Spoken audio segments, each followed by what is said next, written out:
بنی اسرائیل کا. تو بنی اسرائیل پر وہ چیزیں میں نے آپ کو بھیجی ہیں جو انتہائی ضروری ہیں، اور کئی کتابوں سے نکال کے ہم نے ان کو ہینڈ آؤٹ بنایا ہے، پھر آپ کو بھیجا ہے. کوئی چیز وہاں قرآن و سنت کے خلاف ہو تو آپ مجھے بتائیں. سر جی آج ماشاءاللہ بہت زبردست بھیجا ہے آپ نے. یہ جو ہمیں آپ نے 19 پیج کا بھیجا ہے، اس میں بہت سی وضاحتیں ہو گئی ہیں جن کا ہمیں علم نہیں تھا. جزاک اللہ خیر. بہت شکریہ. اللہ تعالیٰ کا کرم ہے یہ کہ اس نے ہمیں یہ توفیق بخشی. بے شک. اچھا، اس کے بعد آج ہم شروع کر رہے ہیں آیت 40 سے، اور یہاں سے لے کر آیت 143 تک، 40 سے تقریباً 100 آیات جو ہیں وہ یہود ہی کے بارے میں ہیں، اور آپ نے بہت اچھی طرح سمجھنا ہے، کیونکہ یہ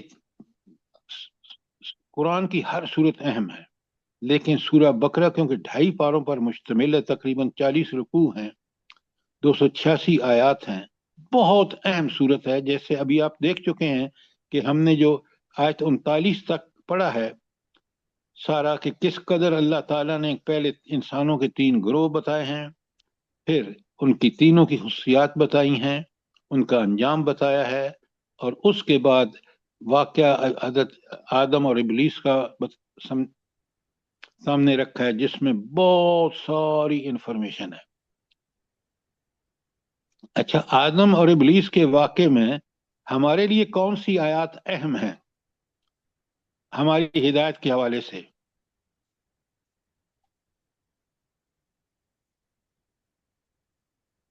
سر جی آیت نمبر ومن 38. تبع هدايا فلا خوف عليهم ولا هم يحزنون. آپ باتوں کو پوری طرح سمجھا کریں. بالکل آپ نے ٹھیک کہا، لیکن آپ نے آدھی بات کی ہے. ہماری ہدایت کے لیے اسی دن جس دن حضرت آدم اور اما حوا کو اللہ تعالیٰ نے جنت سے دنیا میں بھیجا، کیونکہ ٹیسٹ دنیا ہے، وہاں صاف بتا دیا. بڑے غور سے سنیں، یہ آیتیں زبانی یاد ہونی چاہیے آپ کو. فَإِمَّا يَأْتِيَنَّكُم مِّنِّي هُدًى فَمَن تَبِعَ هُدَايَ فَلَا خَوْفٌ عَلَيْهِمْ وَلَا هُمْ يَحْزَنُونَ. تمہیں اگر دنیا کی محبت سے بچنا ہے، شیطان کے سارے ہتھ کنڈوں سے بچنا ہے، تو پھر واحد چیز جو ہے وہ اللہ کی ہدایت، جو کتاب تمہارے پاس آئی ہے، جو رسول تمہارے پاس آیا ہے. اگر ہم نے چھوڑا تو بالکل ہمارا یہی حال ہوگا جو یہودیوں اور عیسائیوں کا ہوا ہے. ان کا تعلق ختم ہو چکا تھا تورات اور انجیل سے، اور انہوں نے وطن من گھڑت کیا کیا چیزیں، حتیٰ کہ انہوں نے تبدیلی کر دی. آسیہ صاحبہ ذرا مہربانی کر کے بند کرے اپنا مائک، بند کرو بھائی. اچھا، اس کے بعد آپ اچھی طرح سمجھیں گے، کیونکہ یہ واقعات اللہ تعالیٰ نے بیان ہی اسی لیے کیے ہیں، کیونکہ بقرہ کی 143 میں اللہ تعالیٰ نے فیصلہ فرما دیا، ان کو معزول کر دیا دنیا کی امامت سے. کل تفصیل بتائی آپ کو. اور حضرت محمد رسول اللہ صلی اللہ علیہ وسلم کی امت کو اس مقام، اس منصب پر فائز کر دیا، اور 143 سے لے کر 286 تک سارے احکامات بتا دیے کہ تم اگر ان احکامات پر عمل کرو گے تو تم برقرار رہو گے اس دنیا کی امامت کی پوزیشن پر، اور اگر ان کو چھوڑ دو گے بالکل اسی طرح ذلیل اور رسوا ہوگے جس طرح یہود و نصارہ ہو رہے ہیں. اور کتنی افسوس کی بات ہے کہ ہم میں سے کسی نے اس بات کا نوٹس نہیں لیا.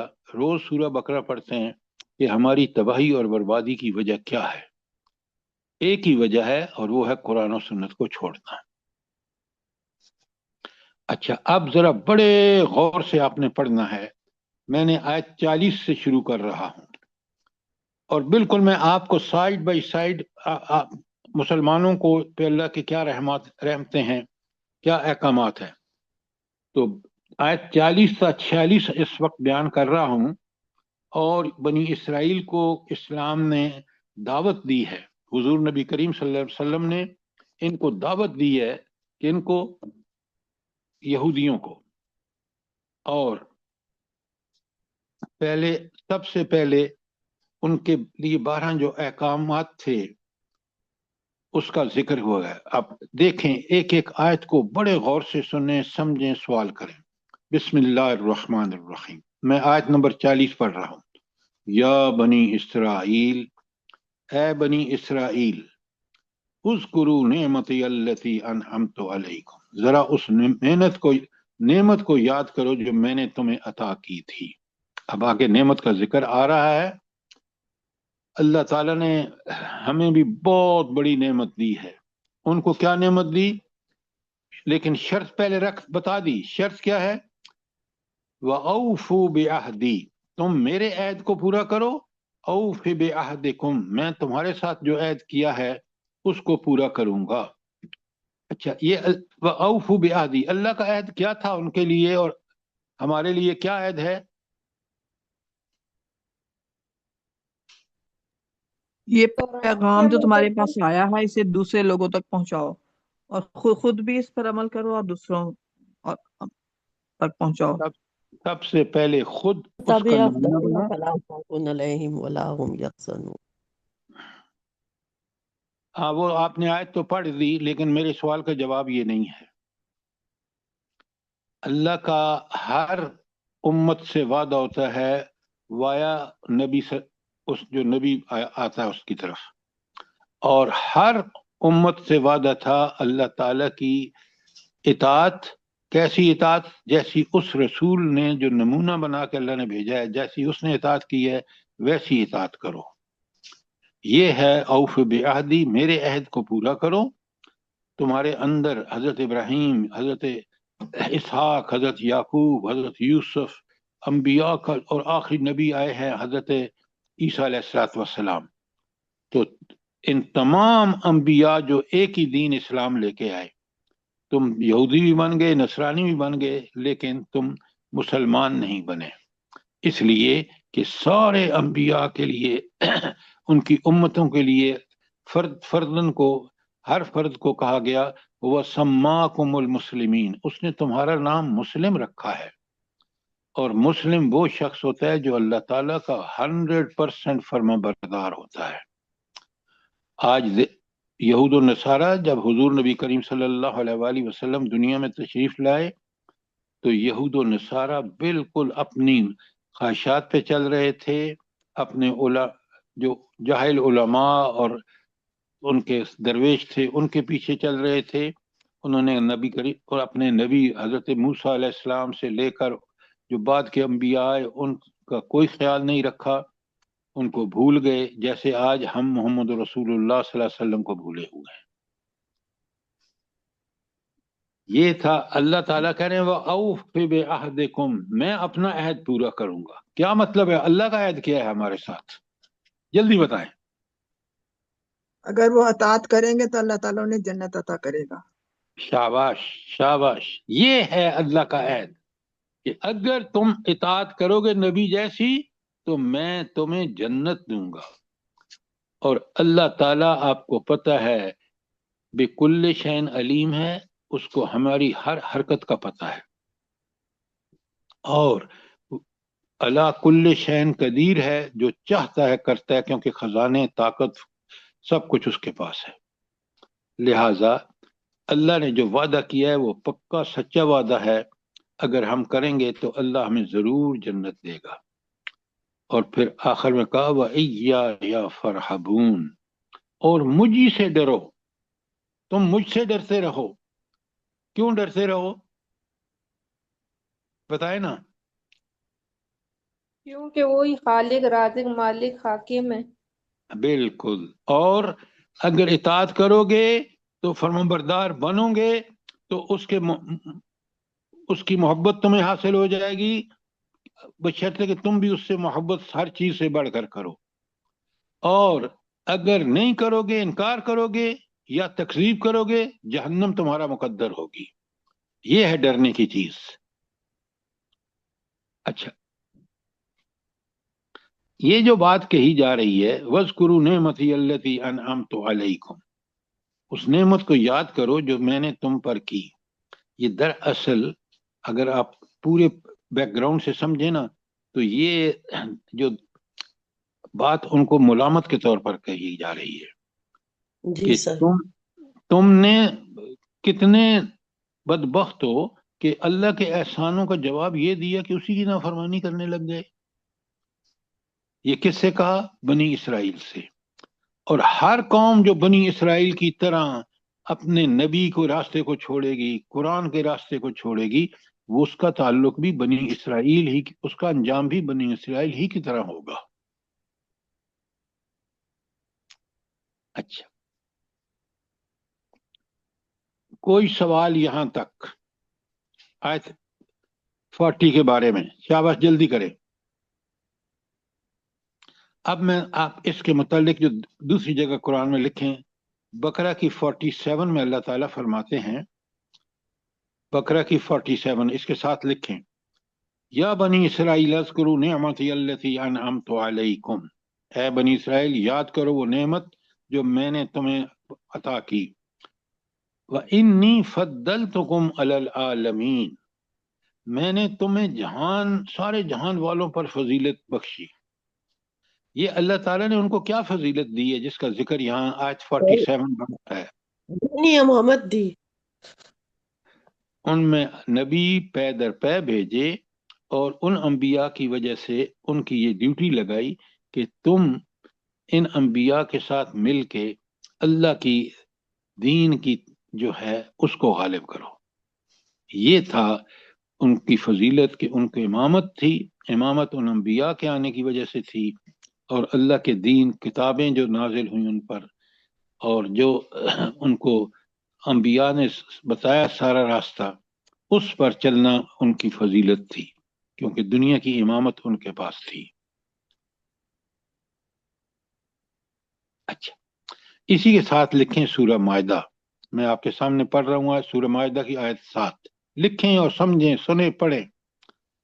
وَاذْكُرُوا نعمت اللہ، اور یاد کرو اللہ کی اس نعمت کو، علیکم تم پر جو ہے، وَمِيثَاقَهُ الَّذِي وَأَسْقَاكُمْ، اور اس عہد کو جو میں نے تمہارے ساتھ ٹھہرایا. وہ بالکل عہد وہی ہے کہ تم اللہ کی کتاب کی اور اللہ کے رسول کی پیروی کرو گے. یہ وعدہ تھا، عہد لیا تھا اللہ نے ان سے، اور انہوں نے اس عہد کی خلاف ورزی کی. سر یہ ایک دفعہ پھر آیت بتا دیں. ہاں جی، آیت سورہ المائدہ کی آیت نمبر 7. میں نے آپ کو یاد رکھیں، ابھی تک نہیں پڑھا تو پڑھیں. اس میں میثاق بنی اسرائیل بھی ہے، میثاق نصارہ بھی ہے، اور میثاق مسلمانوں سے بھی جو اللہ نے جو میثاق کی ہیں وہ سارے وہاں قرآن کی آیات موجود ہیں ان 19 پیج کے ہینڈ آؤٹ میں. پڑھا ہے؟ کس نے پڑھا ہے؟ جی آپ پڑھا ہے. دیکھیں نا، ایک آواز آئی ہے ابھی تک. کتنے افسوس کی بات ہے کہ قیامت کے جی دن. سر پڑھا. اچھا، اب آیت اگر 40 بالکل کلیئرلی سمجھ آ گئی ہے تو اب ہم چلتے ہیں آیت 41 میں.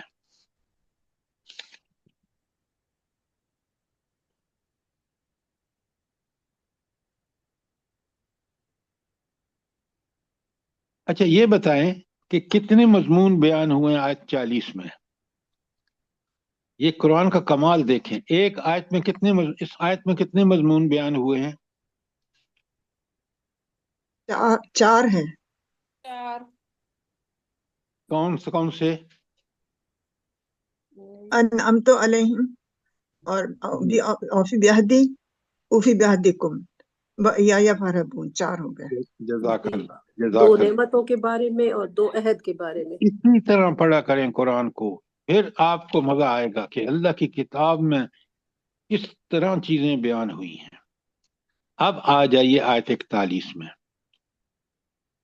وَآمَنُوا بِمَا أَنزَلْتُ مُصَدِّقًا لِمَا مَعَكُمْ، اور میں نے جو کتاب بھیجی ہے اس پر ایمان لاؤ یہ اس کتاب کی تائید کرتی ہے جو تمہارے پاس پہلے موجود تھی. اچھا، پہلے تو ان کے پاس موجود کون کتاب تھی اور کون کتاب کا ذکر ہو تورات رہا ہے؟ انجیل پلیز تورات سوال تو سنیں. کون سی کتاب ہے جس کا یہاں ذکر ہے کہ میں نے نازل کی، اور کس کتاب کی وہ تصدیق کرتی ہے؟ اب بتائیں. سر جی قرآن ہے جو تورات کی تصدیق کرتی ہے. تورات پہلے نازل ہوئی تھی، اس کی قرآن مجید تصدیق کرتی ہے. جی اسی طرح بائبل کی بھی تصدیق قرآن کرتا ہے. قرآن کے اندر حضرت موسیٰ پر جو تورات نازل ہوئی، حضرت عیسیٰ پر جو انجیل نازل ہوئی، اور جو صحائف ابراہیم وغیرہ ہیں، وہ ساروں کو اس اپنے اندر لیے ہوئے ہے. قرآن کامل کتاب ہے، اور اللہ نے اس کی ضمانت لی، اِنَّا نَحْنُ نَزَّلْنَا الذِّكْرَ وَإِنَّا لَهُ لَحَافِظُونَ. میں آپ کو بتاؤں، میرے کچھ دوست تھے جنہوں نے اس وقت کام کیا ان کے ساتھ جب یورپ میں مسلمانوں کا قتل عام ہوا، تو انہوں نے بتایا کہ وہ اتنے حیران ہوتے تھے کہ جب ہم ان سے کہتے تھے کہ ہم جب جمعے کی کانگریگیشن پریئر میں جاتے ہیں تو سب ایک ہی بات، ایک ہی طرح نماز پڑھتے ہیں، چاہے وہ کسی ملک کے حصے کا ہو. لیکن ان کے ہاں چرچز میں یہ بات نہیں تھی، تو بڑے حیران ہوتے تھے وہ لوگ. اس لیے کہ اللہ کی حفاظت کا ہی یہ بہترین طریقہ ہے کہ قرآن جہاں بھی پڑھا جا رہا ہے، دنیا کا کوئی کونا ہو، اسی زبر زیر کے ساتھ جس طرح نبی کریم صلی اللہ علیہ وآلہ وسلم پر نازل ہوا ہے. لہذا قرآن تمام جتنی اس سے پہلے کتابیں نازل ہوئی ہیں، سب کی تعلیمات اور ہدایت اپنے اندر لیے ہوئے ہے. اس لیے کہا وَآمِنُوا بِمَا أَنزَلْتُ. دعوت دی جا رہی ہے کس کو؟ بنی اسرائیل کو، کہ اب ایمان لاؤ اس کتاب پر جو نازل کی ہے، اور مصدقا لما معکم، اور وہ تصدیق کرتی ہے تمہاری تورات اور انجیل کی. گویا یہ دعوت ہے کس کو؟ بنی اسرائیل کو. اور فرمایا وَلَا تَكُونُوا أَوَّلَ كَافِرٍ بِهِ، اور تم سب سے پہلے تم اس کے منکر نہ بن جاؤ. اچھا، اس کتاب پر ایمان لانے کے لیے ان کو ایک اور بھی، جو خود ان کے انبیاء نے ان کو بتایا تھا کہ ایک نبی آئے گا اور جو پھر وہ ساری دنیا کو فتح کرے گا. یہ سب ان کو پتہ تھا، لیکن بدبختی دیکھیں، یہ جو 3 قبیلے آباد تھے نا، جو میں نے آپ کو لکھ کے بھیجے ہیں، بنی کینکا، بنی قریظہ، بنی نذیر، یہ وہاں بیٹھے انتظار کر رہے تھے، اور یہ ان کو دھمکیاں لگاتے تھے انصار کو مدینے میں کہ وہ نبی آئے گا، ہم اس کے ساتھ مل کے اور تمہارا ستیہ ناش کر دیں گے. اب آپ دیکھیں، یہ جو وہاں پہنچے ہیں انصار مدینے میں حج کے موقع پر، انہوں نے جب پتہ چلا کہ وہ نبی کا نزول ہو گیا ہے تو وہ فوراً ایمان لے آئے، کیونکہ انہوں نے یہودیوں سے سن رکھا تھا.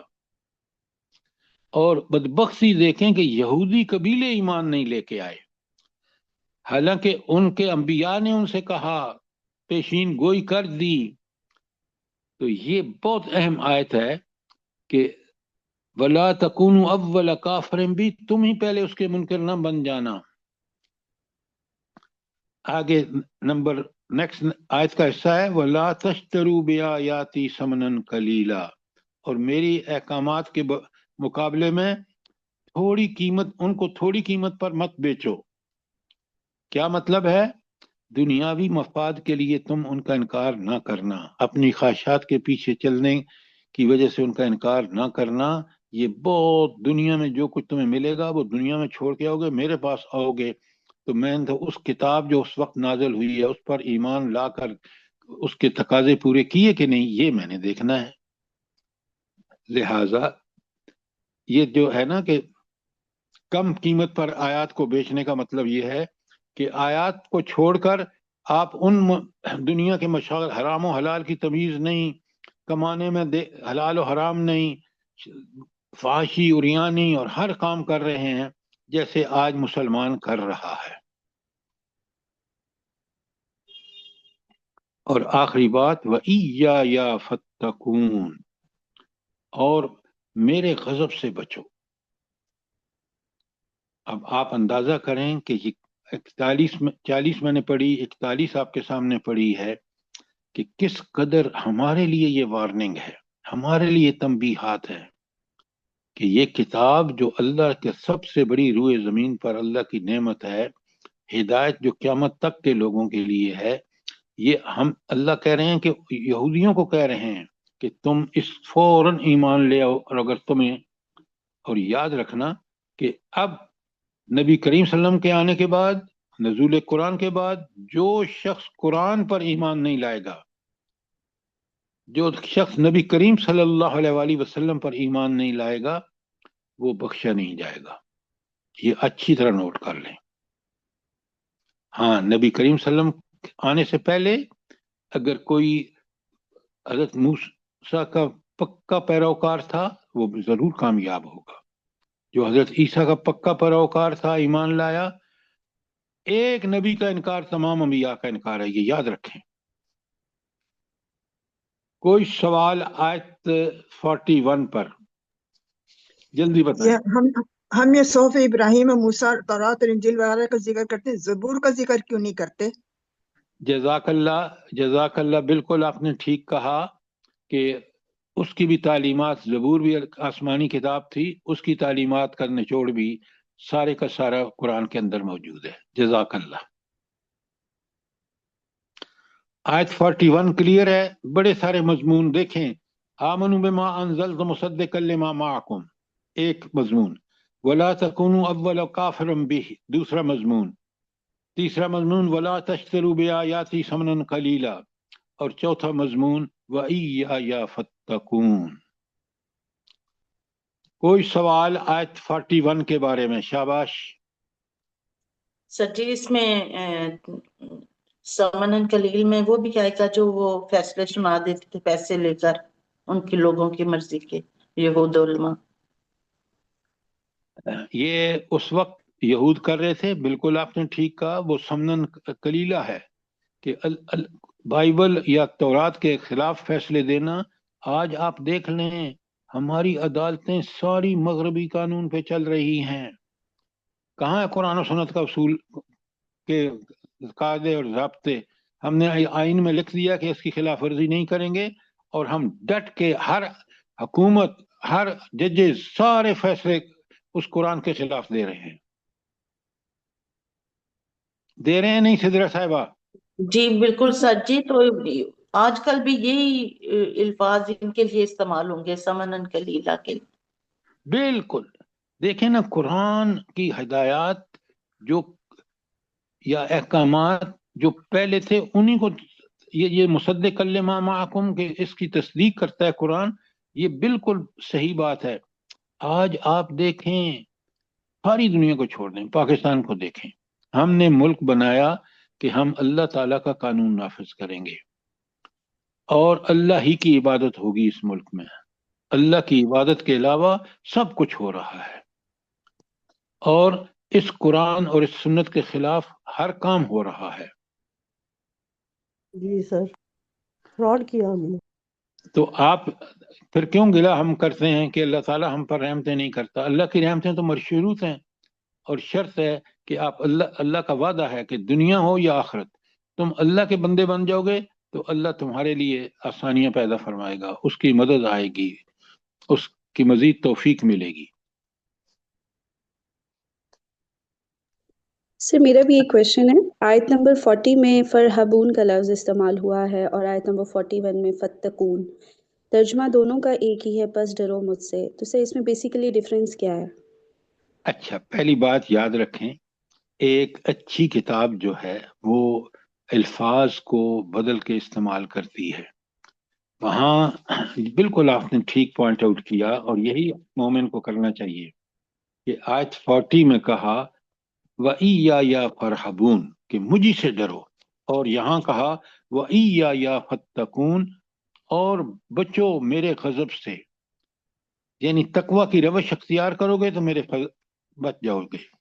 تو آپ دیکھ لیں کہ دونوں کی اپنی اپنی وسعتیں ہیں الفاظ کی، اور دونوں جو ہیں وہ کتنے اپروپریٹ ہیں جی سر اپنی جگہ پر۔ ایگری کرتے ہیں راجیہ کہ نہیں؟ جی سر بالکل۔ اچھا، اب آ جائیں آیت 42 پر۔ اللہ تعالیٰ فرماتے ہیں ان یہودیوں کو، کتنی پیاری بات ہے، وَلَا تَلْبِسُوا الْحَقَّ بِالْبَاطِلِ، باطل کا رنگ حق چڑھا کر حق کو مشتبہ نہ بناؤ۔ آج ہم کر رہے ہیں کہ نہیں کر رہے؟ بتائیں مجھے۔ جو آیتیں ہمارے فائدے کی ہوتی ہیں وہ ہماری اسٹیبلشمنٹ بھی پڑھ رہی ہے، اور جو کرنے کے کام ہے اس سے بھاگ بھی رہی ہے۔ یہی ججز کر رہے ہیں فیصلے قرآن کی بجائے، اور قرآن کہتا ہے کہ جس نے اللہ کے حکم کے مطابق فیصلہ نہ کیا سورہ نساء میں تو وہ ظالم ہے، وہ فاسق ہے، وہ کافر ہے۔ اور ان کو تو چھوڑیں، ہمارے گھروں میں دیکھیں کس قدر بے پردگی، بے حیائی، چاہے وہ شادیاں ہوں، چاہے وہ آپ دیکھ لیں۔ اور علماء کو یہ بلاتے ہیں، یہ جج حکمران جو فاسق و فاجر ہیں دوڑتے چلے جاتے ہیں اور تعریفوں کے پل باندھ دیتے ہیں۔ تو اللہ کہہ رہے ہیں وَلَا تَلْبِسُوا الْحَقَّ بِالْبَاطِلِ کہ باطل کا رنگ چڑھا کر حق کو مشتبہ نہ بناؤ۔ ناہید اختر صاحبہ مائک بند کریں، اپنا بند کرو یار۔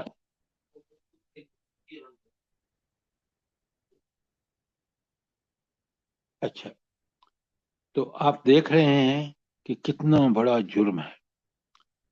آج آپ کو پورا میڈیا، چاہے وہ الیکٹرانک ہو چاہے پرنٹ ہو، اسی بات پہ لگا ہوا ہے کہ حق کو کسی طرح داغدار کر دے۔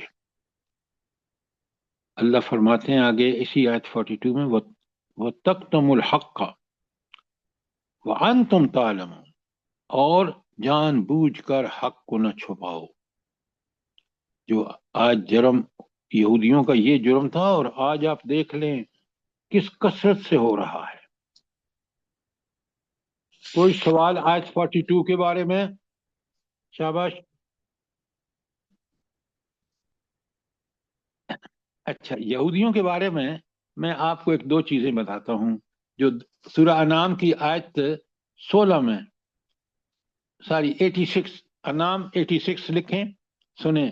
الذین آمنوا ولم یلبسوا ایمانہم بظلم، وہ لوگ جو ایمان لائے اور ظلم کے ساتھ اپنے ایمان کو داغدار نہیں کیا، اولئک لہم الامن، یہ ہیں وہ لوگ جن کو امن ملے گا جنت کا، وہم مہتدون، وہی ہدایت یافتہ ہیں۔ آپ دیکھیں کہ قرآن و سنت کی تعلیمات پر عمل و خالص ان پر عمل کرنا، اور اسی پہ ہر حال میں اسی پہ قائم رہنا، یہی ہے ہدایت کا یافتہ ہونے کی دلیل، اور یہی ہے آپ کو چیز جنت میں لے کے جائے گی۔ اور یہود و نصارہ کے بارے میں لکھیں، بقرہ کی 79 آگے آ رہی ہے، فویل للذین، تباہی اور ہلاکت ہے ان لوگوں کے لیے، یکتمون الکتاب بایدیہم، یہ یہود علماء کرتے تھے، یکتبون الکتاب بایدیہم، کتاب کو اپنے ہاتھوں سے لکھتے ہیں، ثم یقولون، پھر یہ کہتے ہیں ھذا من عند اللہ، کہ میرا لکھا ہوا اللہ کی طرف سے ہے، نعوذ باللہ۔ اسی طرح انہوں نے تورات کا ستیہ ناش کیا، لیشتروا بہ ثمنا قلیلا، تاکہ وہ کم قیمت کی چیز کو خریدیں۔ کیا مطلب؟ کہ تورات جو اللہ کا احکامات ہے اس کو چھوڑ کر وہ ان کے ایسے فتوے دیتے، ایسی چیزیں بتاتے جو ان کے خواہش نفس کے مطابق ہو۔ اللہ کہتے ہیں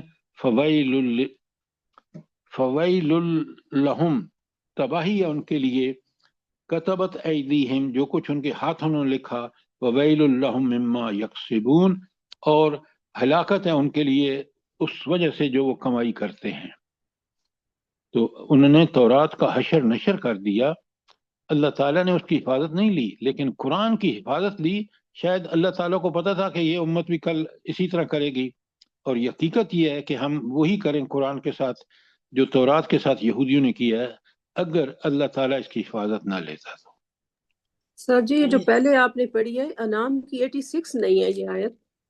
سر جی 86 نہیں ہے، یہ جی تو یہ تو ہے وہ اسماعیل انبیاء کا و ذکر یونس۔ کون سی آیت ہے یہ؟ ذرا اس کو دیکھ کے اور مجھے بتائیں تاکہ سب کو کریکٹ کرا جی دیں۔ سر جی آیت بولیے گا ذرا پلیز۔ الذین آمنوا ولم یلبسوا ایمانہم بظلم، وہ لوگ جو ایمان لائے اور اپنے ایمان کو ظلم سے آلودہ نہیں کیا۔ ظلم ہوتا سر ہے جی اللہ تعالیٰ 82 کی جی 82 انعام کی 82 ہے، یہ لکھ جی لیں ذرا، کیونکہ میں نے آپ کو غلط بتائی ہے، میرے پاس غلط لکھی ہوئی تھی 82۔ اچھا اب سنیں آیت نمبر 43 میں اللہ تعالیٰ فرماتے ہیں بسم اللہ الرحمن الرحیم وَأَقِيمُوا الصَّلَاةَ وَآتَوُا الزَّكَاةَ، بالکل وہی جو قرآن کے احکامات ہیں۔ یہودیوں کو بھی یہی حکم تھا کہ نماز قائم کرو اور زکوٰۃ ادا کرو، وَارْكَعُوا مَعَ الرَّاكِعِينَ، اور رکوع کرنے والوں کے ساتھ رکوع کرو۔ جو اللہ کے لیے جھکتے ہیں آپ بھی اللہ کے لیے جھک جائیں، اس کے سر تسلیم خم کر دیں اس کے احکامات کے سامنے۔ جس سے حکم دیا ہے کرو، جس سے منع کیا ہے اس سے چھوڑ دو۔ اب آپ دیکھ لیں کہ ان کو بھی نماز اور زکوٰۃ کا حکم تھا۔ سبحان اللہ سر جی، یہ دونوں کام کتنے اہم ہیں، اور یہی دونوں کام ہم لوگ نہیں کرتے۔ بالکل وہی کچھ کر رہے ہیں جو یہود و نصارہ کرتے ہیں۔ جی انہوں دونوں نے بھی کام نہیں۔ پتہ کیا کیا؟ انہوں نے تو نماز کو کھرچ کے نکال دیے تورات سے، وہ اپنی چیزیں اس میں ڈال کے، اور نہ نماز پڑھتے تھے۔ زکوٰۃ کا مطلب یہ یاد رکھیں، زکوٰۃ صرف مال پر وہ اللہ کے راستے میں خرچ کرنے کا معنی کے ساتھ ساتھ زکوٰۃ کا مطلب ہے پاکیزگی، کہ انسان پاکیزگی حاصل کرے۔ اور جو دوسرے طریقے ہیں پاکیزگی حاصل کرنے کے، مال اللہ کے راستے میں خرچ کرنے سے مال بھی پاکیزہ ہوتا ہے اور بندے کا دل بھی پاکیزہ ہوتا ہے، لیکن جتنے دوسرے کام ہیں جو انسان مثلا اللہ کی جتنی تابعداری کرے گا اتنا ہی پاکیزہ بنتا جائے گا، اور جتنا نافرمانی کرے گا اتنا ہی ناپاک ہوتا چلا جائے گا۔ لہٰذا یہ پوری طرح زکوٰۃ کا صحیح مفہوم سمجھیں کہ زکوٰۃ صرف مال پر خرچ کرنا، اللہ کے لیے مال کو خرچ کرنا نہیں، بلکہ حقیقت یہ ہے کہ جو صحیح طریقے سے خرچ کرتا ہے نا اللہ مال کو اللہ کے راستے میں، وہ بالکل برائیاں نہیں کرتا۔ یہ مال کو خرچ کرنا اور اللہ کے لیے خرچ کرنا اور بڑے اخلاص سے، یہ بہت بڑی خوبی ہے مومن کی۔ بے شک، جزاک اللہ۔ ان کو بھی حکم دیا گیا لیکن وہ نہیں کرتے تھے۔ سر جی تزکیہ سے مراد تزکیہ نفس بھی ہے نا، زکوٰۃ سے مراد تزکیہ نفس۔ میں آپ کو سورت کی آیت بتاتا ہوں، لکھیں سورت توبہ کی 103۔ اللہ تعالیٰ اپنے نبی کو حکم دے رہے ہیں خذ من اموالہم صدقہ، ان کے مالوں میں سے صدقہ لو، تو طاہرہم، تو اس طرح تم ان کو پاک کرو گے، وتزکیہم بہا، اور ان کا تزکیہ کرو گے۔ تو مال اللہ کے لیے خرچ کرنا مومنوں سے، اللہ اپنے نبی کو حکم دے رہا ہے کہ ان مومنوں سے جو صدقہ دیتے ہیں نا بڑے اخلاص سے، تاکہ وہ پاک بھی ہو جائیں، تو طاہرہم وتزکیہم، ان کا تزکیہ بھی ہو جائے۔ تو آپ دیکھ رہے ہیں کہ مال خرچ کرنا، اب جو انسان کا پسندیدہ مال ہے وہ اللہ کی رضا کے لیے خرچ کرنا، اس کے بڑے فائدے ہیں۔ آپ کو پاکیزگی بھی ملتی ہے، آپ کا تزکیہ بھی ہوتا ہے۔ تزکیہ کا مطلب ہے کہ جو خوبیاں ہیں وہ اور بڑھ جاتی ہیں۔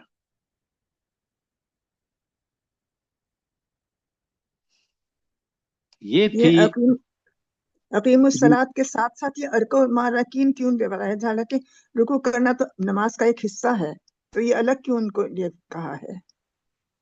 پھر سوال کریں آپ۔